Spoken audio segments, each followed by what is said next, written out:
Hello guys, for this video meron tayong lulutuing ulam. Meron tayo ritong nakatabing lechon. Ito galing pa ng birthday party to guys. Pina-take out ng kliyente ko nung nag-event tayo, nung nag-clown tayo. So ngayon ang gagawin natin dito ay lulutuin po natin to. Gagawin nating lechon paksiw guys. So ayun, tara, umpisa na natin.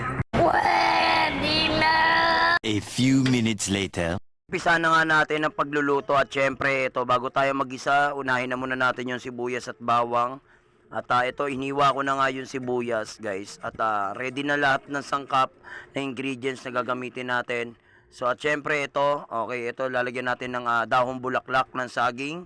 Syempre ito hiwain na natin yung bawang.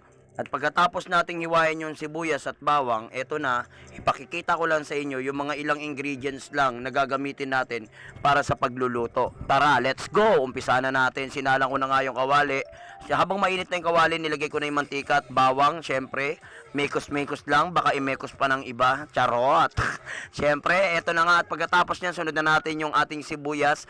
Mekos-mekos lang ulit, halo-halo lang at lalagay na nga natin yung lechon natin na hiniwa-hiwa natin ng maliliit guys. At syempre, igigisa lang natin yan ng mga ilang minuto para yung ingredients na iginisa natin kumapit dun sa may lechon. So yung lechon naman medyo ano na yan malasa na. So nilagyan ko na ng tubig yan guys. At lalagyan na nga natin yung cubes, okay, yung mga sangkap na ingredients. Yan, nakita nyo naman guys sa video. So hindi na natin isa-isahin, okay. So at syempre pagkatapos natin siyang timplahan guys, okay, ilalagay na rin natin yung Mang Tomas. Okay, Mang Tomas, baka naman, okay ha. At syempre guys, okay, hahaluin lang ulit natin, konting mekos-mekos. At pagkatapos nyan guys, after nating ihalo, umahalo, lalagyan na natin yung suka, tatakpan na natin. At mga ilang saglit lang guys, okay, habang kumukulo na, ito papakita ko lang sa inyo, talaga naman nakakagutom na. So kumukulo na guys, okay, ito may buto pa guys, para talagang sinama ko na yung buto guys para mas malasa. At ito na nga guys, mga ilang minuto ulit ang lumipas, ito pakikita ko sa inyo ng malapitan guys, oh. Yun guys, oh, solid guys hanggang ngayon, oh, parang malutong pa rin yung balat niya.